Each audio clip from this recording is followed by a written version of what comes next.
જય Dwarkadhish. Dwarka today Facebook live page અને હું વૃંદા પાડ્યા સૌનું સ્વાગત કરું છું. આપ સૌ કોઈ જોઈ રહ્યા છો ભગવાન શ્રી દ્વારકાધીશની દિવ્ય ધ્વજામાં વૃંદા પાડ્યા સાથે દ્વારકા ટુડે ફેસબુક પેજ પર આપ સૌનું સ્વાગત છે. આપ સૌ કોઈ જોઈ રહ્યા છો ભગવાન શ્રી દ્વારકાધીશની દિવ્ય ધ્વજારોહણ. ધીરે ધીરે લોકો જોડાઈ રહ્યા છે. આજની આ ધ્વજારોહણ વર્ષીભાઈ ગોચિયા પરિવાર દ્વારા આજની આ ધ્વજારોહણ જે છે કરવામાં આવી રહ્યું છે.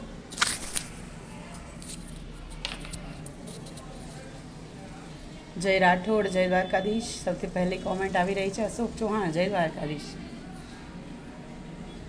જે લોકો જોડાઈ રહ્યા છો તો વિડીયોને શેર કરજો. જીતુ પટેલ, જય દ્વારકાધીશ. તો અન્ય લોકો પણ ભગવાન શ્રી દ્વારકાધીશની દિવ્ય ધ્વજારોના દર્શન કરી શકે. વિજય કુમાર પંજાબી, જય દ્વારકાધીશ. મન્નાભાઈ આહિર, જય દ્વારકાધીશ. નથુભાઈ ચાવડા, જય દ્વારકાધીશ.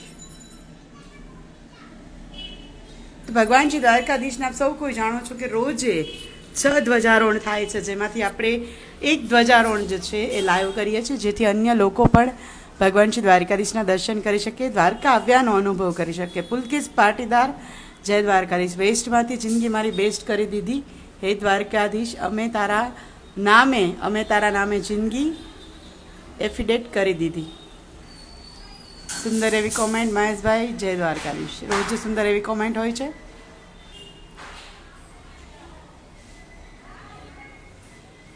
રોહિત મધાની, જય દ્વારકાધીશ. નંદકિશોર પંચાલ, મનોજ વર્મા, જય દ્વારકાધીશ. તો વિડીયોને વધુમાં વધુ શેર કરો આપના ફેમિલી ગ્રુપની અંદર, આપના વોટ્સઅપ સ્ટેટસ પર. નંદકિશોર પંચાલ, કિરીટ ચૌહાણ, જય દ્વારકાધીશ. અન્ય લોકો પણ જોડાઈ શકે. શરૂઆત કરીએ ભગવાન શ્રી દ્વારકાધીશની દિવ્ય ધ્વજારોહણ, અને એમાં આપણે 6થા અધ્યાયના 18મા શ્લોક પર પહોંચ્યા છીએ. લાસ્ટ આપણે જોયું હતું 6થો અધ્યાય જે આત્મસંયમ યોગ કહેવાય છે, કે આત્માને સંયમમાં રાખવાની વાત છે. સંયમ એટલે પ્રવીણભાઈ ચૌધરી, જય દ્વારકાધીશ. પ્રિયંકા ગાંધી, વડોદરાથી, જય દ્વારકાધીશ. સમલા કમલેશ, પદ્મા પરમાર, રાજસ્થાનથી, જય દ્વારકાધીશ. એક જ ગીતા એવો માત્ર ગ્રંથ છે કે જે આહાર ઉપર, જે ખાનપાન ઉપર બહુ જ જોર મૂકે છે. બાકી ઘણા બધા ગ્રંથો છે કે જ્યાં કોઈ ખાનપાનનું વિવરણ નથી. બાકી પુરાણો, શાસ્ત્રો કે જે વર્ણન કરે છે ભગવાનનું, અને શું અવસ્થાઓ છે, શું જન્મ છે, શું મોક્ષ છે, એ બધું.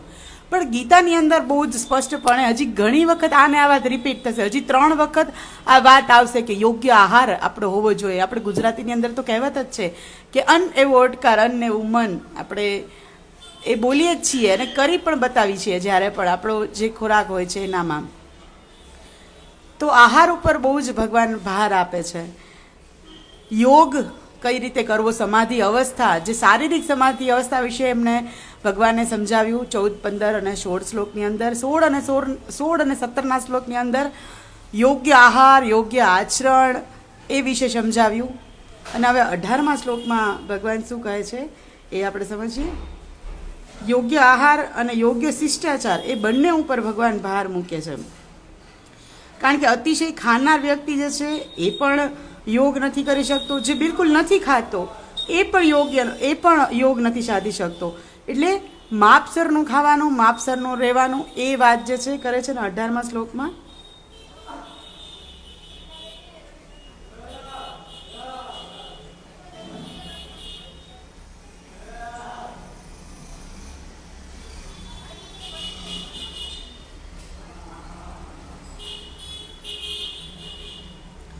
યદા વિનિયત ચિત્તાત્મન્યે વ્યતિષ્ઠિતે નિસ્પૃહ સર્વકામેભ્યો યુક્ત નિસ્પૃહ સર્વકામેભ્યો યુક્ત ઇત્યેતુ તદા. હવે જેણે યોગ્ય આહાર, યોગ્ય વિહાર, યોગ્ય શિષ્ટાચાર, અતિશય જાગવું નહીં, અતિશયની નિંદ્રા નહીં, જે અતિને છોડી દે છે, અતિની ગતિ નથી, એ પણ ગુજરાતી કહેવત છે. તો જે અતિશયને છોડી દે છે અને યોગ્યમાં જે રહે છે, એ 17મા શ્લોકમાં સમાધિરૂપ યોગ જે છે એ કરી શકે છે અને એ દુઃખનો નાશ કરી શકે છે. અને 18મા શ્લોકમાં આવી રીતે જે યોગ કરી શકે છે, જે સારી રીતે યોગ, 17મા શ્લોકમાં કોણ સારી રીતે યોગ કરી શકે એ સમજાવ્યું. અને 18મા શ્લોકમાં ભગવાન કહે છે કે આવી રીતે જે સારી પેઠે યોગ કરી શકે ને એ પુરુષનું મન જે છે એ આત્મામાં સ્થિર થાય છે. આત્મામાં સ્થિર થાય છે, પછી એ આ લોક અને પરલોકના ભોગની તૃષ્ણાઓનો ત્યાગ કરે છે. અને એ પુરુષ જે છે એ આત્મયોગ પ્રાપ્ત કરી શકે છે. આત્મયોગ એણે પ્રાપ્ત કર્યો છે એવું કહી શકાય છે. જ્યારે આપણું યોગનો અર્થ જ સિમ્પલ જોડાણ થાય છે કે આત્મા પરમાત્મામાં જોડાય, એને આપણે યોગ કહીએ. એટલે જે સારી રીતે યોગ કરી શકે ને તો એનું મન જે છે ને પછી સ્થિર થઈ જાય આત્માની અંદર. પછી આ લોક અને પરલોકના તમે જોશો ને તો કેટલાક લોકો હશે કે જેને આમ બીજા લોકોને જ્યાં સુધી એ રાડારાડી ન કરી દે, ગારાગારી ન કરી દે, કેટલાક એવા બોસ ને મેનેજર હોય કે એ આવે ને એટલે આમ બધા લોકો આમ અટેન્શનમાં આવી જાય, ધ્રુજી પડે કે હમણાં એકાદાનો વારો તો આવી જ જશે, હમણાં એકાદા જણાને તો એ ઉપાડી જ લેશે. લોકોની એવી છાપ હોય. એ બીજાને જ્યાં સુધી ધમકાવી ન લે, કામ નીચે ન પાડી દે ત્યાં સુધીનો દિવસ જ શરૂ ન થાય. તો એ ઘણા એવા લોકો હોય કે જેને પિશાચી આનંદ આવતો હોય. બીજાને દુઃખ પહોંચાડે નહીં ને ત્યાં સુધી એને આનંદ ના આવે, ખાવું ન ભાવે. બીજાને એ ધમકાવી ન લે, બીજાનું એ જોટી ન લે ત્યાં સુધી આનંદ ના આવે. એની સામે એવા લોકો છે કે જે હંમેશા બીજાને આપીને રાજી થતા હોય છે, બીજાને આપીને એને સુખ મળતું હોય છે. કોઈનું પણ દુઃખ, એને બહુ દુઃખ પોતાનું લાગી આવે છે કે કોઈનું દુઃખ જે છે એ જોઈ જ નથી શકતા. કોઈ બીજાનું દુઃખ જોઈને એને પોતાને દુઃખ થવા માંડે છે. આવા સાત્વિક લોકો એ હોય છે. તો જ્યારે આપણું મન સ્થિર થાય ને, મેં આજનું કેપ્શન મૂક્યું છે કે મનને મારવું કે મનનું માનવું. ઓફકોર્સ આપણું મન જે છે એ ઇન્દ્રિયોને વશ છે ને આપણી ઇન્દ્રિયો આપણે જાણીએ છીએ કે હંમેશા જ્યાં લોભ છે, જ્યાં ભોગ છે, જ્યાં ભગવાનનું નામ નથી એવી જગ્યાઓ તરત જશે. ભજનમાં આપણે 2 કલાક નહીં કાઢી શકીએ, પણ 3 કલાકની મૂવી આપણે આરામથી બેઠા બેઠા જોઈ નાખશું. એક વેબ સિરીઝ જો આવે તો એ વેબ સિરીઝના 7 એપિસોડ આપણે ફટાફટ 3 કલાકમાં જોઈ નાખીએ. પણ જો કોઈ આપણે એમ કહે કે ભાઈ સુંદરકાંડના પાઠ છે કે ગીતાનું પ્રવચન છે કે ભગવાનના કોઈ જપનું નામ છે, કોઈ એવા યજ્ઞનું નામ છે, તો આપણે નથી જઈ શકતા. ત્યાં આપણે 10 મિનિટ પણ માન જઈ શકીએ છીએ. આપણે સમક્ષ ભગવાન શ્રી દ્વારકાધીશની સુંદર એવી ભગવા રંગની ધ્વજા ખુલી ગઈ છે, સૂર્યચંદ્રના ચિહ્નોથી અંકિત ધ્વજા. આજની આ ધ્વજારોહણ જે છે એ વર્ષીભાઈ ગોજિયા પરિવાર દ્વારા આજની આ ધ્વજારોહણ જે છે કરવામાં આવ્યું છે. પરમાર વર્ષા સોલંકી, વસંત, રાજેશ ઠાકોર, જય દ્વારકાધીશ. તો મનનું માનવું કે મનને મારવું, આ બંને એમાંથી શું યોગ્ય છે? શાસ્ત્રો કહે છે કે મનને મારવું જોઈએ, કારણ કે મન હંમેશા અયોગ્ય ચિંતન કરે છે, અયોગ્ય માંગણી કરે છે.